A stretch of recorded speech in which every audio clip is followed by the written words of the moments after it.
Pardon, du coup, ça a coupé. Je disais donc, pour les enfants qui n'ont pas d'imprimante, faire le deuxième exercice. Pour faire le deuxième exercice, il faut une carte. Du coup, vous la faites à main levée rapidement. Hein. Vous faites, je sais pas moi, ça pour le Groenland, ça pour, je sais pas moi, ça pour l'Amérique, ça pour l'Amérique du Sud, ça pour l'Afrique, et ça pour l'Europe, etc. Avec l'Australie. Voilà. Vous faites juste ça. Et vous faites les flèches aussi. Ok. Pour ceux qui n'ont pas d'imprimante, ça vous donnera à peu près ça. Ouais, c'est pas si mal, quoi. Ok. Et ensuite, votre travail. Vous faites les flèches, du coup. Et il faudra repasser... Alors, il nous donne, là, des informations sur les navigateurs qui ont fait ces voyages. Ils nous disent, premier voyage, 1492. Christophe Colomb découvre l'Amérique centrale. Alors là, vous devez voir, vous devez essayer de colorier en bleu le trajet que vous pensez que Christophe Colomb a fait pour aller et pour revenir. Voilà. Ensuite, il y a un deuxième explorateur qui s'appelle Vasco de Gama qui a fait le tour de l'Afrique jusqu'aux Indes. Okay. Du coup, il est allé aux Indes, c'est là. Et il a fait le tour de l'Afrique jusqu'aux Indes. Vous coloriez son trajet en rouge. Ensuite, il y a notre... Ça, c'est dingue. Magellan, 50 ans après Christophe Colomb, il décide de faire le tour du monde. Et en bateau. Du coup, et je crois que c'est triste parce qu'il meurt à la fin. C'est triste. Mais ses équipages, enfin certains de ses matelots réussissent à revenir, pas de souci, mais je crois qu'il meurt ici. C'est triste. Voilà. Du coup, il fait le tour du monde. Bah, il n'y en a qu'un seul qui réussit à faire le tour du monde. Du coup, vous mettez ça en vert. Et Jacques Cartier, qui a découvert le Canada, il y a longtemps encore. Enfin, découvert, non, parce qu'on a dit que les Vikings l'ont découvert avant, mais qui a été au Canada. Vous mettez ça en jaune. Voilà, et vous aurez la correction après. Je coupe la vidéo.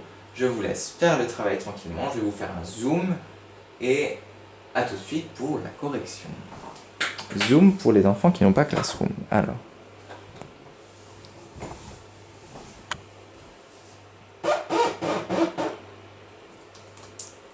C'est parti.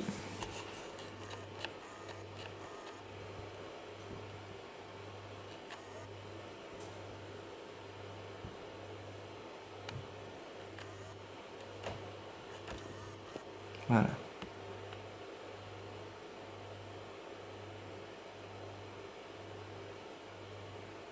La suite. Et voici le texte du coup. Je vais enlever ça juste.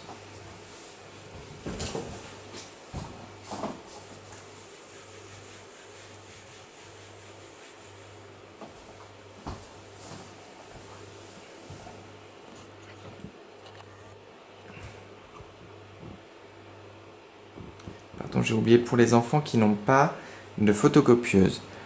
Vous pouvez faire sur une feuille blanche. Comme ça, bah, ce sera bien. On pourra la découper et la mettre à la fin de la leçon. Le schéma.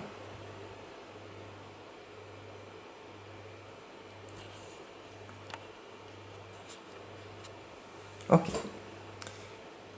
Et on est bon, du coup on peut passer à la correction. C'est parti. Alors...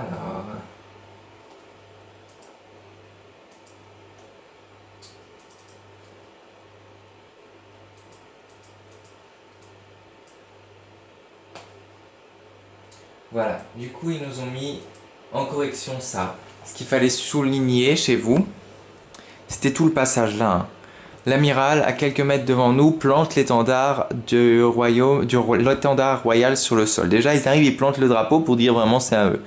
Le capitaine dresse 2 barrières en croix, etc. Frappées des initiales du roi Ferdinand et de la reine Isabelle. Du coup, en plus, ils mettent des drapeaux avec le nom du roi et de la reine. Ensuite, ils disent carrément, c'est les plantes luxuriantes, etc.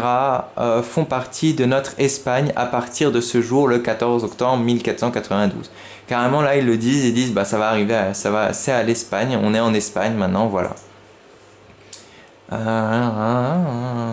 Il enregistre la possession de l'île, ça veut dire que il dit aujourd'hui nous avons pris ça comme étant à l'Espagne, etc.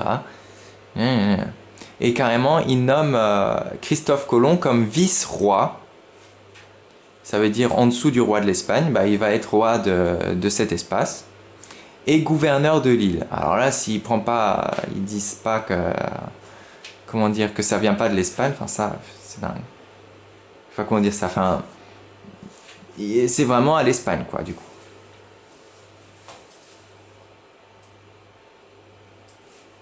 Du coup, voilà.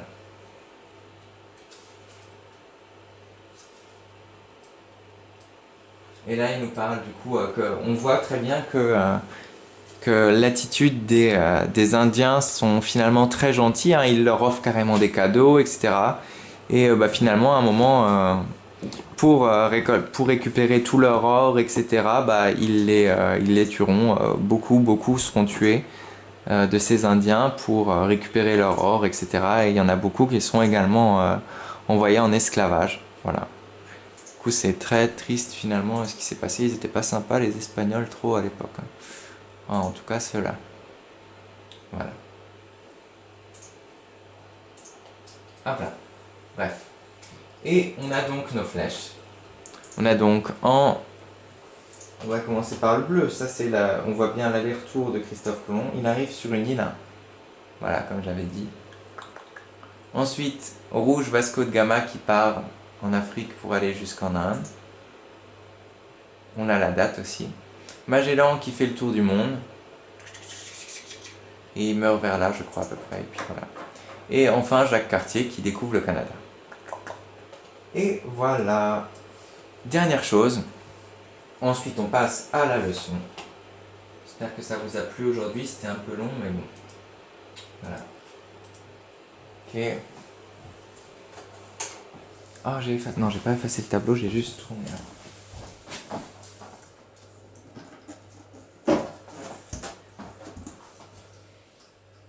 Voilà, en plus il est tard, il faut que je fasse ici dans son lit, mais ça va aller, ça va aller. Hop là.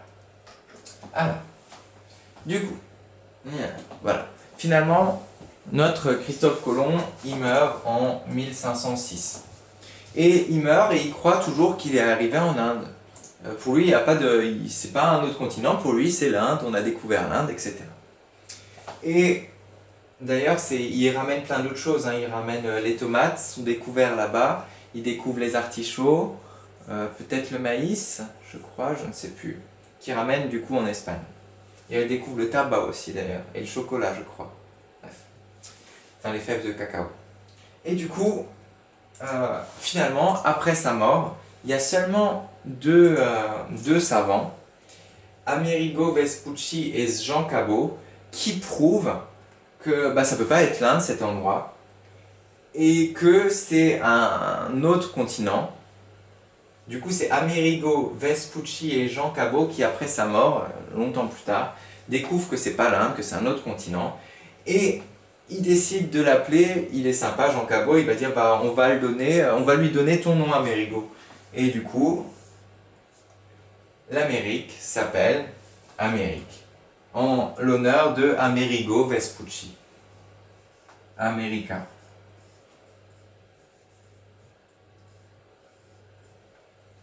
Ok, et voilà la première carte avec marqué America dessus.